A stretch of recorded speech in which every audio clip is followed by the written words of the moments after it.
Today we discuss another point, vibration of air column in a pipe open at both ends.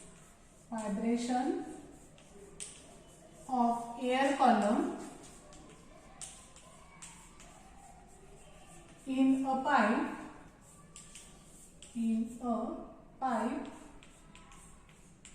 open at both ends.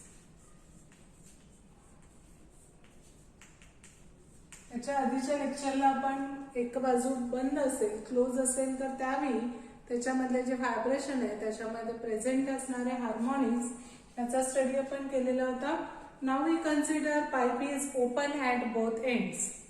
आता जसं काल consider केलं तसंच याच्यामध्ये derivation आहे, फक्त इथे लूप तयार होताना वेगळ्या पद्धतीने होणार आहे, त्यामुळे जी लेंथ असेल किंवा जी वेवलेंथ आहे ती डिफरंट असेल. आता बाउंड्री कंडिशन काय आहे, तर ओपन एंड असेल तर त्या ठिकाणी अँटी नोड प्रोड्यूस होतात आणि क्लोज एंडच्या ठिकाणी नोड प्रोड्यूस होणार आहे.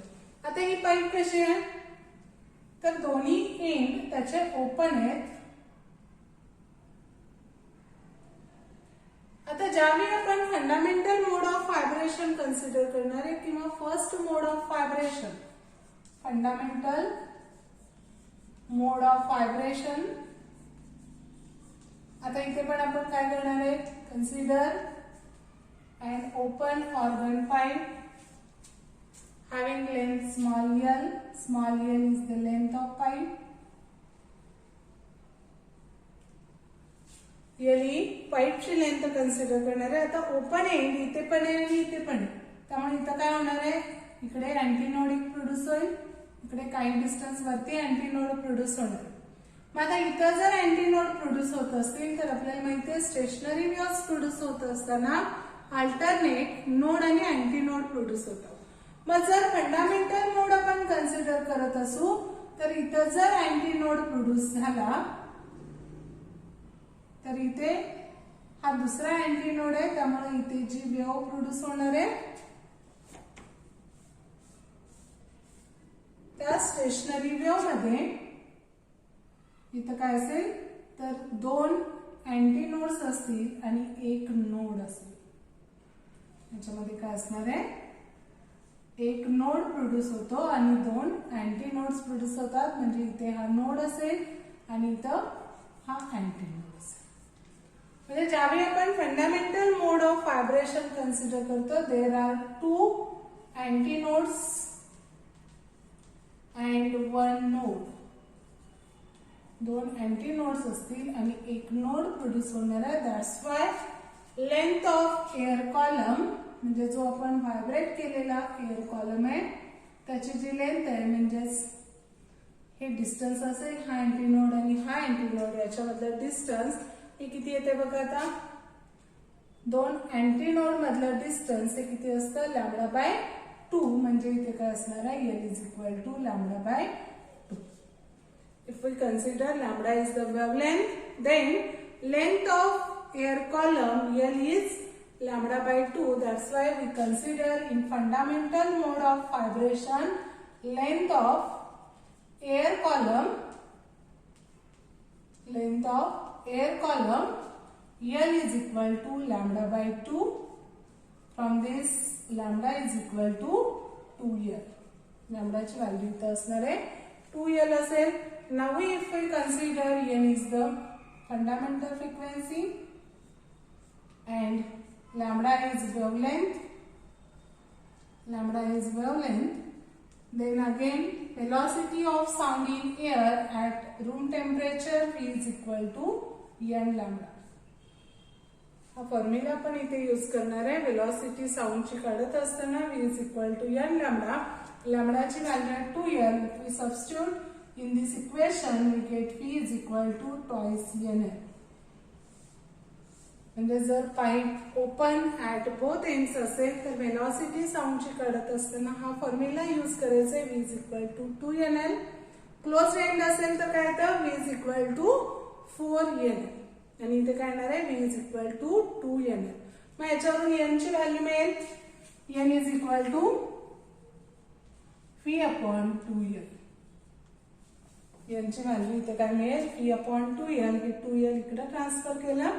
फ्रिक्वेन्सी म्हणजेच फंडामेंटल फ्रिक्वेन्सी मिळेल N is equal to P/2L and this fundamental frequency is considered as first harmonic. हे काय असेल इथे फर्स्ट हार्मोनिक असेल. आता आपल्याला second mode of vibration consider करायचे. सेकंड मोड. आता सेकंड मोड मध्ये इथे काय तयार होतं, इथे जी लूप तयार होणार आहे लेंथ आपण 30 ठेवतोय. आता याच्यामध्ये जी लूप तयार होईल तिथे एक सिंगल लूप आणि त्यानंतर अँटी नोड्स असणार आहेत. म्हणजे इथे जी लूप तयार होते ही या पद्धतीने तयार होईल.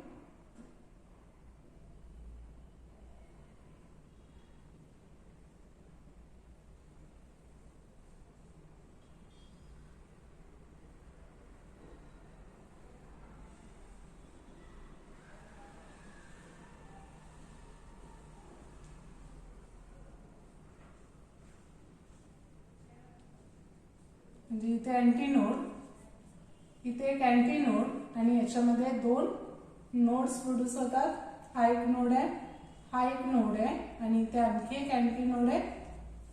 म्हणजे या ठिकाणी ज्यावेळी आपण second mode of vibration consider करतो, सेकंड मोड ऑफ व्हायब्रेशन मध्ये 3 अँटी नोड्स असतील आणि 2 नोड्स प्रोड्यूस होतात. Here there are 3 antinodes, 3 antinodes and 2 nodes. 3 antinodes आणि 2 nodes असतील तर लेंथ या एअर कॉलमची काय असेल, तर इथे हे अँटीनोड आहे, हे नोड आहे, त्याच्यानंतर हा नोड आहे. या 2 नोड मधलं जे डिस्टन्स आहे ते काय असेल λ/2 असेल. अँटीनोड आणि नोड मधलं डिस्टन्स λ/4 आणि हे λ/4. म्हणजे हे λ/2 झालं. λ/4 प्लस λ/2 प्लस λ/4 म्हणजे काय येणार आहे इक्वल टू लॅम्बडा. म्हणजे L इज इक्वल टू इथे काय असेल लॅम्बडा असेल. दॅट इज वेवलेंथ म्हणजेच length of air column L is equal to lambda for second mode of vibration. मग L is equal to lambda आपण घेणार आहे. आता इथे सेकंड मोड साठी आपण या वेवलेंथला λ1 कन्सिडर करूया. म्हणजे L इज इक्वल टू इथे काय मिळेल λ1 म्हणजेच length L is equal to λ1. आता परत आपण velocity of sound in air काढण्यासाठी N1 and λ1 if we consider these are frequency and wavelength, frequency and wavelength. जर इथं फ्रिक्वेन्सी आणि वेवलेंथ कन्सिडर केल्या then we can write P is equal to N1 λ1. आता λ1 ची व्हॅल्यू L याच्यामध्ये substitute केली तर मिळेल P is equal to N1 L or N1 is equal to Ph/L. N1 is equal to Ph/L. आता आपल्याला हे derivation in terms of N that is fundamental frequency लिहायचे. मग N1 is equal to Ph/L आहे, त्याला आपण काय पाहिजे इथे डिनॉमिनेटरला 2 पाहिजे. त्यामुळे 2 नी मल्टिप्लाय आणि 2 नी डिवाइड करणार आहे. म्हणजेच N1 is equal to काय येईल ट्वाइस Ph/2L. याचा मीनिंग चेंज होत नाही. 2 कॅन्सल केलं तर परत आपल्याला N1 is equal to P/L मिळेल. आता हे V/2L म्हणजेच काय आहे fundamental frequency N. That's why we can write here N1 is equal to 2N. N1 is equal to काय असेल 2N असेल. आता या फंडामेंटल फ्रिक्वेन्सीला 2 हा मल्टिप्लायर आहे, त्याने तो इंटिग्रल मल्टिपल आहे, त्यामुळे हे सेकंड हार्मोनिक असेल. हे काय असणार आहे सेकंड हार्मोनिक असेल. आणि फंडामेंटल फ्रिक्वेन्सी नंतरची जी फर्स्ट हायर फ्रिक्वेन्सी आहे ते N1 is equal to 2N. That's why it represent first overtone. हा काय असेल फर्स्ट ओव्हरटोन असेल आणि सेकंड हार्मोनिक असेल. Now we consider third mode of vibration. आता इथे तिसरा मोड आपण कन्सिडर करणार आहे. आता थर्ड मोड मध्ये इथे लेंथ आपण पाईपची सेम ठेवलेली आहे, स्मॉल एल. आता इथे एल कॅपिटल एल चेंज होणार आहे. याच्यामध्ये जी लूप मिळेल ती या पद्धतीने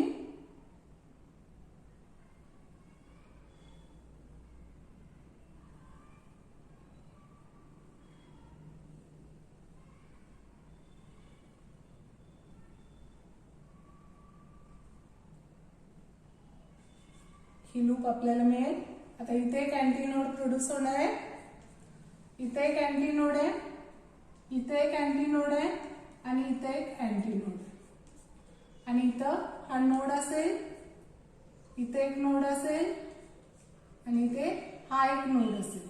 म्हणजे in case of third mode of vibration there are 4 antinodes and 3 nodes. In case of third mode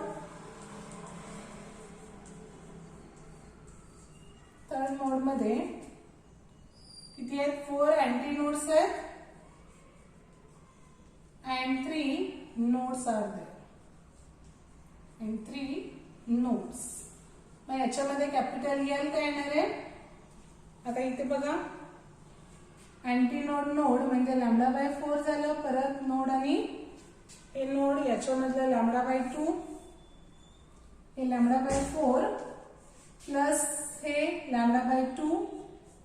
त्याच्यानंतर परत हा नोड आणि हा नोड याच्यामधलं डिस्टन्स λ/2 प्लस परत नोड आणि अँटीनोड याच्यामधलं काय आलं?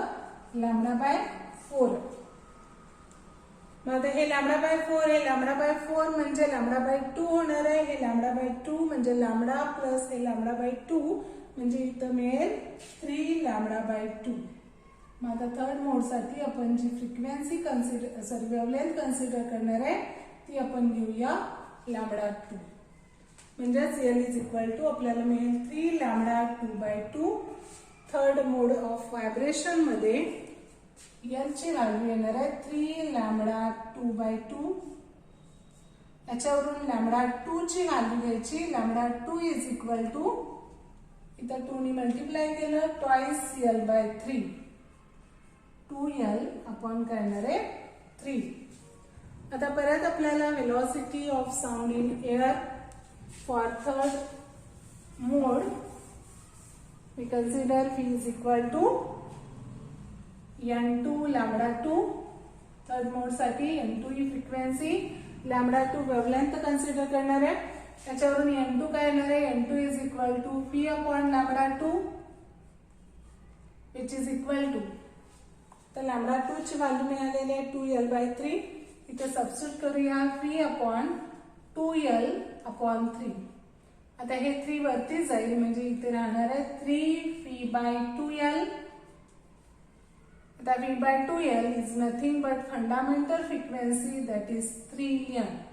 म्हणजे L2 is equal to formula मिळेल थर्ड मोड ऑफ व्हायब्रेशन मध्ये इक्वल टू 3n. आता परत n ला 3 ने मल्टिप्लाय केलेलं आहे त्यामुळं हे थर्ड हार्मोनिक असेल. This is third harmonic and second overtone. दुसरा ओव्हरटोन असेल आणि तिसरं हार्मोनिक असेल. म्हणजे जर आपण सेकंड हार्मोनिक कन्सिडर केलं तर n1 is equal to 2n आहे. हा फर्स्ट ओव्हरटोन झाला.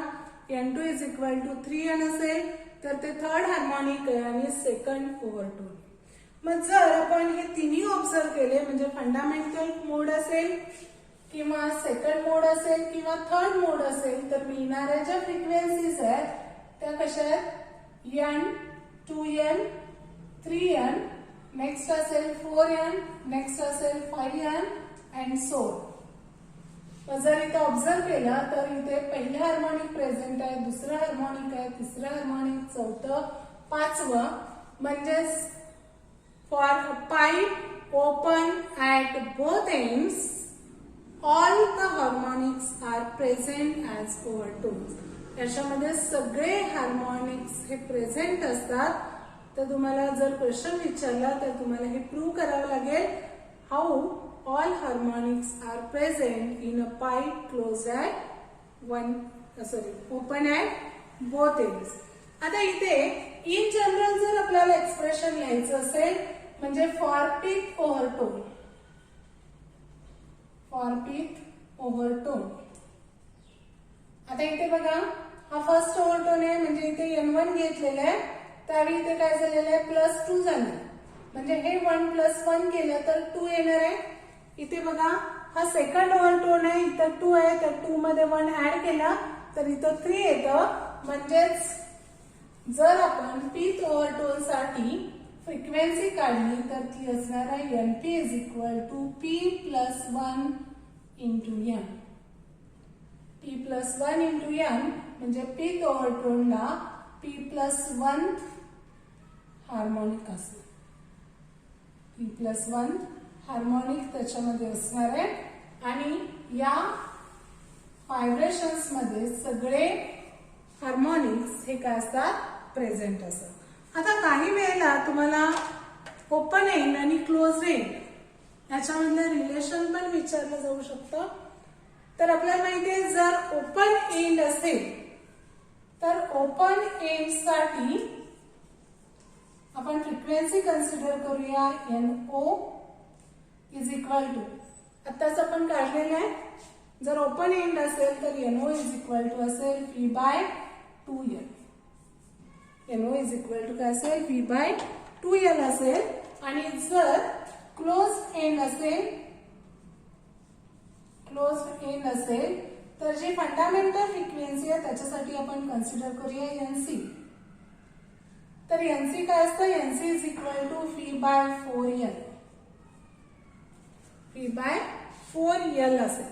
मग जर आपल्याला NO आणि NC याच्यामधलं रिलेशन पाहिजे असेल तर हे P/2L आहे, त्याला आपण काय करणार आहे 2 ने मल्टिप्लाय आणि डिवाइड करणार आहे. म्हणजे इथं मिळेल 2 P/4L. 2 ने इथं मल्टिप्लाय केलं 2 P येणार आहे, इथे डिवाइड केलं 2 × 2 4L आणि P/4L कशाची व्हॅल्यू आहे तर fundamental frequency for vibration of air column in a pipe closed at one end that is = twice NC. म्हणजे ओपन एंडची जी फ्रिक्वेन्सी आणि क्लोज एंडची फ्रिक्वेन्सी याच्यामध्ये जे रिलेशन आहे ते रिलेशन आपल्याला मिळेल NO = twice NC or NC = NO /2. हे दोन रिलेशन म्हणजे ओपन एंड आणि क्लोज एंड याच्यामध्ये फॉर्म्युले तुम्हाला लिहिता येतील.